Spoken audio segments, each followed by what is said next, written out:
La situation est critique chez le voisin burkinabé. Paul-Henri Sandaogo Damiba n'est plus l'homme fort de ce pays.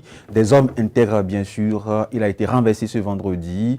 Mesdames, Messieurs, nous allons faire le débat. Pourquoi assez donc de coups d'État? Pourquoi tant d'instabilité politique chez le voisin burkinabé? Mesdames, Messieurs, nous allons faire débattre du sujet avec déjà Louis Assogba en plateau. Bonjour. Bonjour Hospice et bonjour le plateau. Romaric Dossa également avec nous. Bonjour Romaric. Bonjour Hospice, bonjour fidèles amis téléspectateurs de Spinel Télévision. Louis Assogba, vous suivez un peu l'actualité du côté du Burkina Faso. C'est déjà officiel.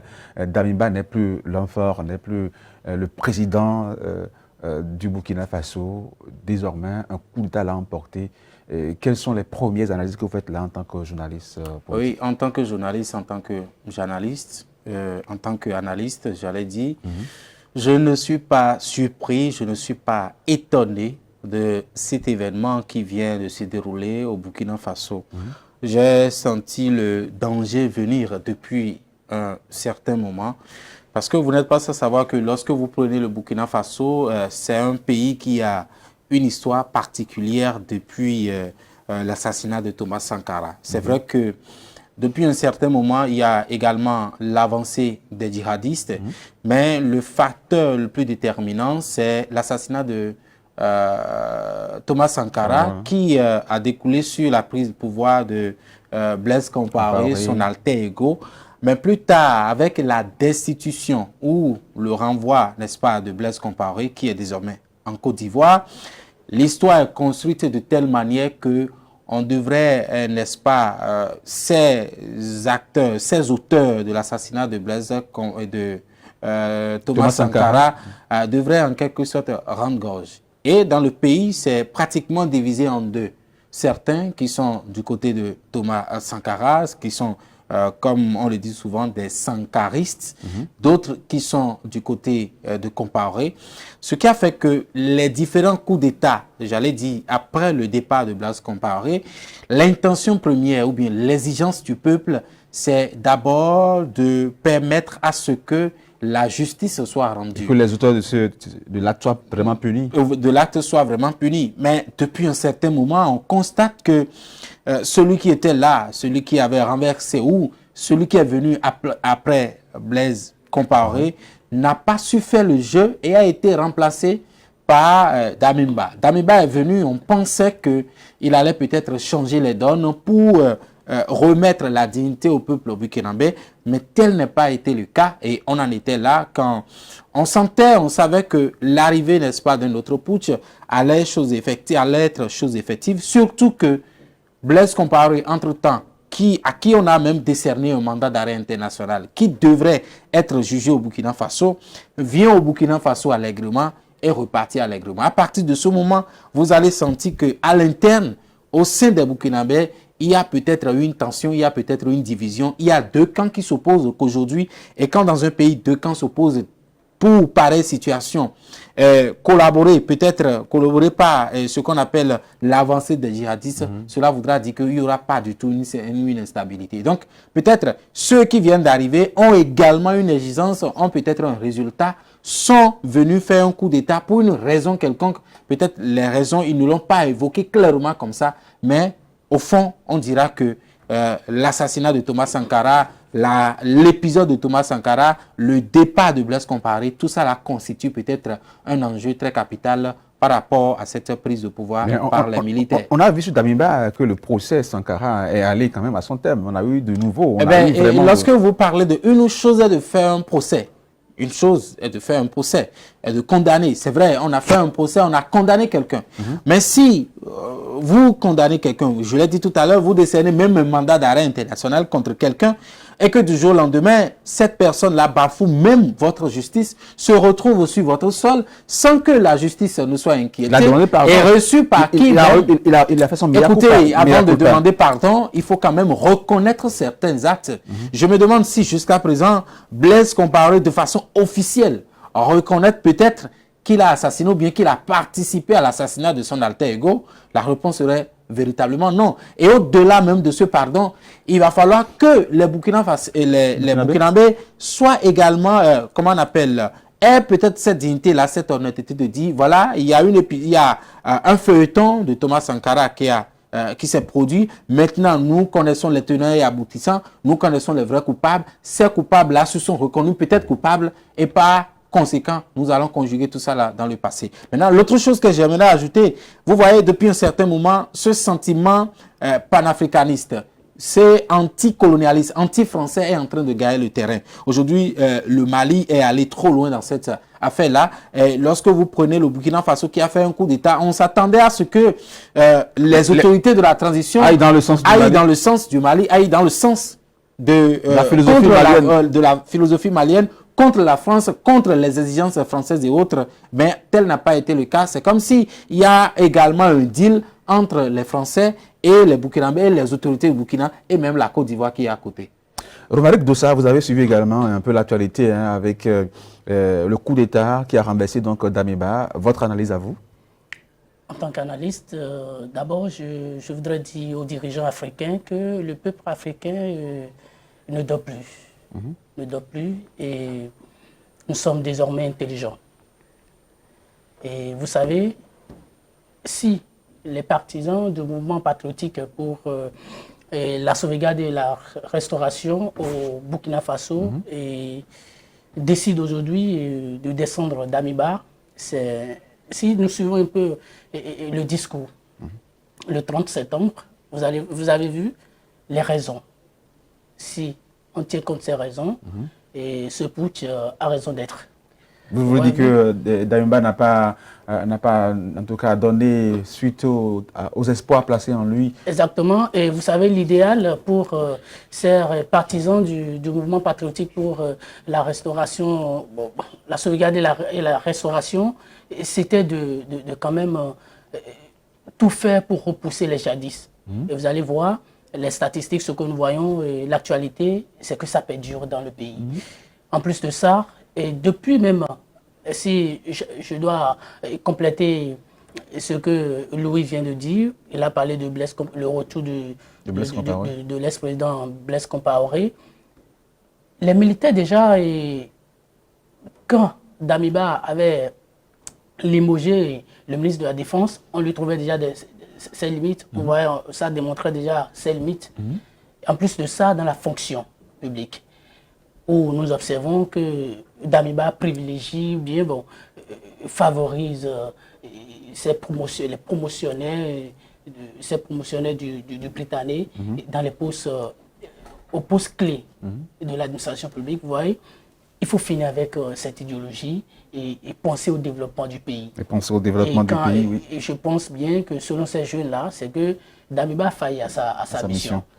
Damiba a failli à sa mission et c'est un peu trop tôt, non, de le dire. 10 mois déjà, parce qu'il a pris le pouvoir en janvier. 8 mois. Environ 8 mois. Oui. C'est pas trop tôt de dire qu'il a failli à sa mission, qu'il a échoué. Il ne faut pas lui donner du temps pour dérouler un peu son plan. Vous savez, c'est vrai, il a failli à sa mission, on dira que c'est un peu très tôt, mais on dira également que le Burkina Faso est dans une situation très urgente et que la situation, j'ai toujours analysé cet aspect. Qui a créé l'urgence, ce n'est que les militaires? Oui, l'urgence, je ne dirais pas que forcément ce sont les militaires, mais je dirais l'urgence, c'est beaucoup plus la lutte contre les djihadistes. Oui. Et qu'on le veuille ou non aujourd'hui, vous n'êtes pas sans savoir qu'on continue, le nombre de victimes continue d'accroître au Burkina Faso en matière d'attaques terroristes dans les régions stratégiques au Burkina Faso.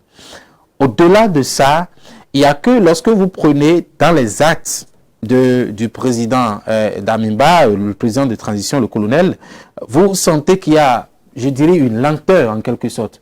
On dira que tel qu'il est venu, tel qu'il a annoncé la transition, tel qu'il a annoncé peut-être les projets, on dirait que normalement, dès les premiers jours, il devrait commencer par travailler. Mais j'ai l'impression, ça c'est mon analyse, j'ai l'impression que c'est quelqu'un qui est venu en quelque sorte s'asseoir paisiblement, où les défis qui étaient lancés, les défis pour lesquels il était là, les défis pour lesquels il a mené ce coup d'État, ces défis-là sont placés en quelque sorte au second plan. Et du moment où la population peut-être ne se retrouve pas, ça serait un peu difficile. L'autre chose, l'autre aspect qui est très important, lorsque vous êtes un militaire et que notre militaire vient vous faire un coup d'État, cela voudra dire que quelque part, dans votre camp même, il y a déjà d'opposition. Il y a déjà peut-être des facteurs ensemble que vous ne partagez pas. Donc, à partir de ce moment, je dirais que au sein même de, comment on appelle, de la corporation des militaires, il semble que peut-être ils ne sont pas d'accord sur un même point,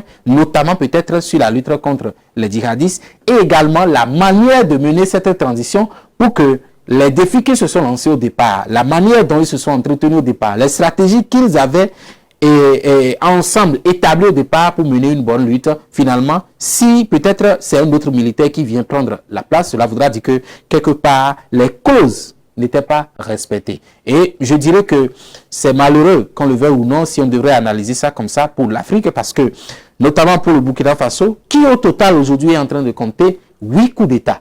Et quand vous prenez les 8 coups d'État, la plupart, ce sont des militaires. Et quand ça se passe comme ça, ou quelqu'un d'autre vient pour renverser l'autre, cela voudra dire que la stabilité n'est pas du jour au lendemain. J'aurais souhaité que le Burkina Faso trouve peut-être la possibilité aujourd'hui qu'il y ait une réconciliation nationale voilà, entre les peuples, passant par cet événement qui a eu lieu entre Sankara et Compaoré. Je pense que j'ai toujours dit que la racine aujourd'hui de tous les maux au Burkina Faso, ça ne serait que l'histoire entre Blaise Compaoré et Thomas Sankara. Parce que, qu'ils vous souviennent, quand Blaise Compaoré était au pouvoir, on ne parlait pas d'avancée des djihadistes. On ne parlait pas d'attaque terroriste en tant que tel au Burkina Faso. Au contraire, Burkina Faso était en quelque sorte l'arbre de la paix où tout le monde venait se réfugier, où Blaise Compaoré était même celui-là qui menait des médiations entre des pays en conflit. Mais aujourd'hui, son départ a laissé peut-être une scission qui a fait que les djihadistes sont montés en grand nombre aujourd'hui et qui font des attaques où les Burkinabés sont victimes. Et l'autre chose, ça a fait que son départ avec un procès qui a été organisé, où on s'attendait à ce que ça s'applique, les vrais coupables soient peut-être punis. On n'a pas eu tel le cas et je pense que peut-être les jours à venir avec les nouveaux dirigeants, on verra si la mission à leur confier ou bien la mission qu'ils se sont confiés, est-ce que cette mission-là sera une mission facile pour eux? Parce que ce n'est pas du tout facile. Surtout que quand il y a parfois d'ingérence française en griffe ou d'autres pays de la sous-région qui voudraient que ce soit ci, ce soit comme ça, ça devient difficile. Le Mali, à un moment donné, a compris, raison pour laquelle il a repoussé peut-être certaines mains. Et aujourd'hui, le Mali, c'est vrai qu'on qualifie peut-être les dirigeants de courageux et autres, cela voudra dire qu'ils ont payé un prix et à un moment donné, il va falloir fermer les yeux, être ferme sur certaines décisions pour évoluer parce que lorsque vous prenez le pouvoir, vous ne prenez pas le pouvoir pour les autres nations, mais vous prenez le pouvoir pour votre propre nation. Robert Doussa, vous parliez de la maturité du peuple africain aujourd'hui, mais là on parle de coup d'État, on parle des militaires qui sont au pouvoir. Est-ce que le coup d'État était la solution pour faire partie d'Ameba? Pourquoi ne pas attendre le pousser à des élections pacifiques pour donner le pouvoir aux civils? Vous savez, nous sommes bâtis sur une idée. On a une vision. Et voyez d'abord comment il est venu au pouvoir. Ce qu'il a reproché, ce que le mouvement avait reproché, s'il vient, il continue, mais quand même. C'est en cela, moi, je vois ce que la sortie du CEDEAO, de la CEDEAO, la sortie de, comment on appelle, au soir de ce putsch-là, où la CEDEAO estimait inopportun ce putsch, où nous avons observé des progrès grâce à la diplomatie et aux efforts de l'institution, quand même pour ramener à l'ordre institutionnel déjà au plus tard le 1er juillet 2024. Mais il faut comprendre ces gens-là. Ils ont une idée. Si celui qui est là, le leader, n'arrive pas à satisfaire le groupe, mais comprenez également qu'il faut revenir nous écouter. Ils doivent écouter ces jeunes-là. Damiba a failli et que les Africains ont grandi. Il faut comprendre ça là. Donc, que la France, que les, comment dirais-je, le pays colonisateur et la CEDEAO, tout ça là comprennent désormais la vision de l'Afrique. Nous voulons notre indépendance, nous voulons se développer parce que c'est nous qui vivons, chaque pays vit sa réalité. Pour ne pas dire ses réalités. Et c'est à nous de trouver également solution à ces, Vous trouvez que à ces problèmes-là. de putsch en putsch, c'est qu'on on exprime vraiment notre indépendance, c'est ça? Non, de putsch en putsch, c'est qu'ils doivent nous écouter. De putsch en putsch, les coups d'État n'auraient pas la solution encore que le nous problème sommes... plutôt. Le problème n'aurait pas le problème encore que nous sommes au XXIe siècle. Il faut finir avec ça. Mais quand même, écoutons-nous. Parce qu'on a ces autorités-là, ces dirigeants africains qui sont toujours, je dirais, même fonctionnaires de l'Occident, du pays colonisateur. Mais c'est grave. Il faut revenir dans le pays, il faut revenir dans nos pays, revoir ce qu'il faut faire, redéfinir les politiques et pensons désormais au développement de nos nations.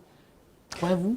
Louis, avec un peu de recul, on peut se demander, on peut se poser une question. En juillet prochain, normalement, le Burkina Faso devait aller vers les élections et alors constitutionnel. Voilà, oui. Et le retour des civils au pouvoir. Ce coup d'État peut être un peu une situation arrangée entre Damiba et les militaires pour pouvoir rallonger un peu cette échéance.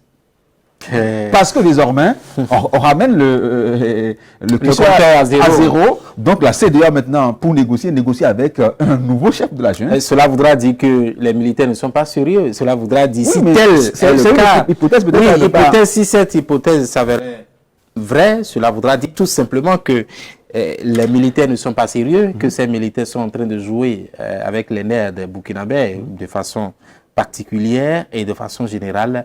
Les Africains, notamment ces panafricanistes. Je pense que si vraiment il y a eu cet arrangement, vous verrez en son temps, ce sont même les civils qui vont découvrir la réalité. Je pense qu'on devrait peut-être s'en passer de cette hypothèse et voir ça d'un autre angle et montrer qu'en réalité la situation est plus grave qu'on ne le pensait. Parce que en réalité, lorsque vous prenez le Burkina Faso, qui est aujourd'hui en proie de coup d'État, vous vous posez la question d'où est parti ces différents coups d'État. Et vous vous posez également la question de savoir qu'est-ce qui n'a pas marché et que au XXIe siècle, où plusieurs pays africains ont déjà compris qu'on a tourné dos à ces prises de pouvoir de façon forcée, et vous vous posez également la question de savoir qui pour arranger, qui pour gérer cette situation pour qu'on ne parle plus jamais de coup d'État. Et à partir de ce moment, vous pointez du doigt peut-être la société civile déjà, qui à un moment donné peut-être se laisse piétiner. Vous pointez du doigt également la classe politique qui n'est pas vraiment unie, qui ne donne pas de la voix, qui en son temps ne montre pas son courage pour permettre de dire non à certains militaires ou bien à ces militaires. Parce que le Burkina Faso, qu'on le veuille ou non, a laissé un héritage de militaires au pouvoir. Au total, on compte pratiquement 5.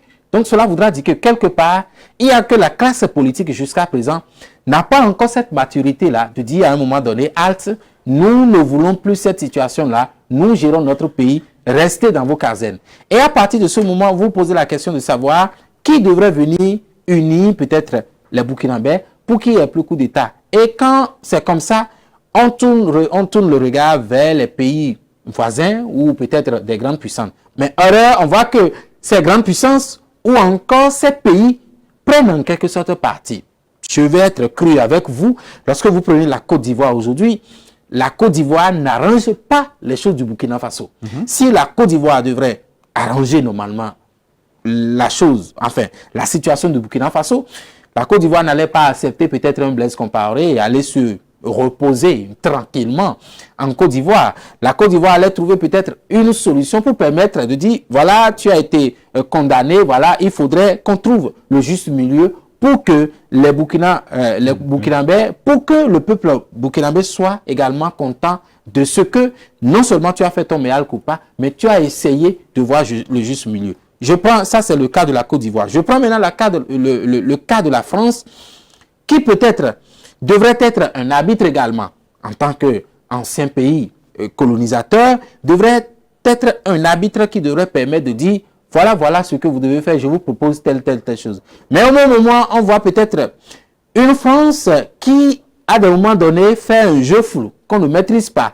Un jeu qui dit, voilà, elle est de tel bord, alors que l'autre bord également est en train de vouloir chercher sa légitimité. À partir de ce moment, vous vous posez la question de savoir qui maintenant pour gérer cette situation, si ce n'est que peut-être les militaires. Parce que au dernier recours, quand ça échoue d'un côté, quand ça échoue dans la médiation, quand ça échoue à l'international, le dernier recours qu'on a pour un pays, ce n'est que des militaires. Maintenant, des militaires qui viennent au pouvoir pour annoncer en grande pompe, nous allons finir avec tout ce que vous dénoncez. Nous allons renouer avec une réconciliation nationale. Nous allons faire en sorte que ce que vous êtes en train d'exiger des civils, ce que vous êtes en train d'exiger de ces autorités, nous allons essayer de vous donner. Mais quand vous venez, vous lancez cette stratégie-là, vous lancez ces défis, vous tenez ces genres de promesses, et que 1 mois, 2 mois, 3 mois, 10 mois ou bien 8 mois, si vous voulez, on ne sent rien.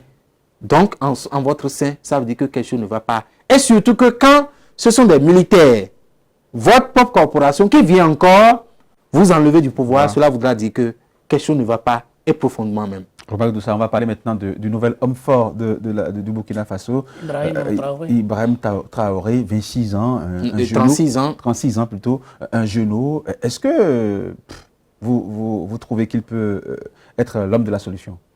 Déjà militaire, comme l'homme de la situation plutôt. Lui, il avait évoqué, bon, c'est un groupe. Il est là, il est actuellement le leader du groupe. Les politiques sont définies au sein du groupe. Et lui, il va exercer. Il va, comment on appelle, exécuter. Voyez-vous, donc c'est un jeune, et j'ai 36 ans, c'est déjà un jeune. On a vu Mathieu Kérékou, il était très jeune quand il a orchestré le premier coup d'État, ce qui nous a amené après à la démocratie, tout ça. C'est pas un exemple? Non, des jeunes. On veut des jeunes qui accèdent au pouvoir par la voie des urnes, pas dans des pays démocratiques comme... C'est ce que lui disait. Oui. Les militaires, quand on fait tout, ça ne marche pas, on fait recours à ces gens-là. Et que je vous dis une chose, c'est le mouvement qui importe. Le mouvement patriotique de la sauvegarde de la restauration. C'est ce mouvement qui a une politique, un idéal. Et pourquoi ne pas maintenir Damiba là et l'obliger à respecter la vision? Si Damiba n'adhère plus aux idéaux, mais il faut changer Damiba. Ok. Rapidement, Louga Sogba, Traoré, vous trouvez qu'il peut être l'homme de la situation? Je ne saurais le dire. Hein. Je sais que peut-être il a un groupe derrière, comme Romain vient de le dire, qui aura peut-être une vision claire, une politique qu'il va exécuter. Mais au-delà de ça, moi, je pense que il m'est difficile de lui accorder un crédit par rapport à la résolution de cette crise. Parce que la crise au Burkina Faso ne serait donc résolue par une seule personne, encore moins quelqu'un qui a qui est très très jeune, j'allais dire 36 ans, c'est beaucoup plus jeune. Cette crise-là ne serait résolue seulement par une seule personne, même pas avec un groupe militaire. Cette crise, c'est beaucoup plus la nation elle-même par l'intermédiaire des forces vives de la nation. Je pense que le Burkina Faso aujourd'hui devrait finir avec la politique un groupe est là pour gérer la situation. Ça devrait être une action commune, que ce soit la classe politique, la société civile, les militaires et peut-être quelques médiations venant de l'extérieur, pas une médiation qui viendra peut-être prendre position, une médiation qui viendra pour situer les responsabilités, être au centre de tout et avoir comme intérêt premier la nation burkinabé. Donc à partir de ce moment, je pense que la réalité aujourd'hui, ce n'est pas seulement avec le capitaine. Il n'est pas là, il ne peut pas lui-même, il sait qu'il ne peut pas gérer tout seul et qu'il a besoin d'une corporation, qu'il a besoin d'une coopération, j'allais dire, entre les forces vives de la nation, y compris les militaires, y compris ses compatriotes, y compris même le président qu'il vient de renverser. Donc à partir de ce moment, je pense qu'il a la lourde responsabilité aujourd'hui comme souci premier de rassembler d'abord tout le monde. S'il se met peut-être dans la peau d'un leader qui est venu avec un bâton magique pour opérer le miracle, pour changer les choses du jour au lendemain, il va échouer et peut-être un autre militaire viendra encore le renverser. Donc, le souci aujourd'hui, c'est d'appeler tout le monde et de dire, voilà, nous sommes dans une situation, Burkina Faso, c'est pour nous, comment nous allons définir les responsabilités pour qu'on passe vite à une situation de stabilité possible, pour qu'on lutte véritablement contre les djihadistes. Qu'est-ce qu'on va faire? Est-ce qu'il faut tourner dos à certaines puissances pour peut-être aller vers d'autres puissances? Est-ce qu'il faut être ferme? Est-ce qu'il faut être courageux? Est-ce qu'il faut dire non à certaines exigences de l'extérieur, à partir de ce moment, je pense que lui, avec le peuple de façon, avec comment on appelle, une énergie ensemble, ça pourrait vraiment donner quelque chose. Et quelques mois après, on pourrait comparer, n'est-ce pas, le Burkina Faso, pourquoi pas au Mali actuel. L'os est maintenant très gros dans la gorge de la CEDEAO parce que, voilà, une situation de plus à gérer. Oui, situation de plus à gérer, mais la CEDEAO a également insisté sur le maintien du chronogramme établi et retenu par le gouvernement de la transition.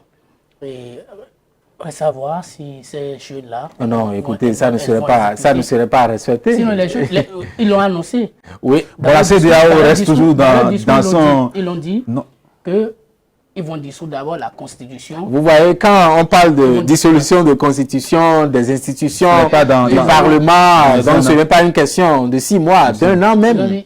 Ils ont dissous la Constitution. Voilà que la CEDEAO dit de maintenir le chronogramme. Retenu par l'ex-président Damiba, le gouvernement de la transition, gouvernement de la transition. Donc la CEDEAO a une lourde tâche, c'est à lui de voir ce qu'il faut faire. Puisque les jeunes ont décidé, ils ont décidé, il faut reprendre. La CEDEAO, selon vous Non, la CEDEAO aujourd'hui, je le dis comme ça, n'a aucune légitimité par rapport à la prise de certaines décisions. La CEDEAO, qu'on le veuille ou non, jusqu'à aujourd'hui, ne montre pas son côté légitime pour pouvoir dire non à certaines situations. Il y a même certains États qui dépassent aujourd'hui la CEDEAO. La CEDEAO pratiquement a échoué face à la crise malienne. La CEDEAO aujourd'hui qui est engagée dans la résolution de ce conflit qui oppose le Mali à la Côte d'Ivoire suite à l'arrestation de 49 militaires, jusqu'à aujourd'hui n'a pas encore trouvé une solution. Cette CEDEAO-là, je dis quelque part, je dirais pratiquement un avion qui n'a pas de pilote. Parce que il n'y a pas un capitaine qui devrait légitimement dire non, ou bien essayer d'aller voir, ou bien de réconcilier les forces quand ça se passe dans un pays. La CEDEAO a toujours pris position, a toujours essayé de ne pas écouter la voix du peuple, mais à écouter peut-être une minorité qui semble être légitime. À partir de ce moment, je pense que avec la situation au Burkina Faso aujourd'hui, s'il y a eu échec ou il y a un autre coup d'État, ça veut dire que quelque part, il y a également échec au sein de la CEDEAO à vouloir mener une résolution pacifique vers le Burkina Faso afin de lutter correctement contre les djihadistes. La situation, elle va évoluer, elle évolue. On verra bien dans les jours à venir. Donc, la gestion du nouvel homme fort du Burkina Faso, peut-être qu'on reviendra ici pour analyser encore, pour voir si avec lui, le Burkina Faso pourrait donc réussir et sortir donc de ces crises répétitives. Politique bien sûr, mesdames, messieurs. C'est terminé pour ce numéro de votre émission La Quotidienne. Portez-vous bien et à tout à l'heure.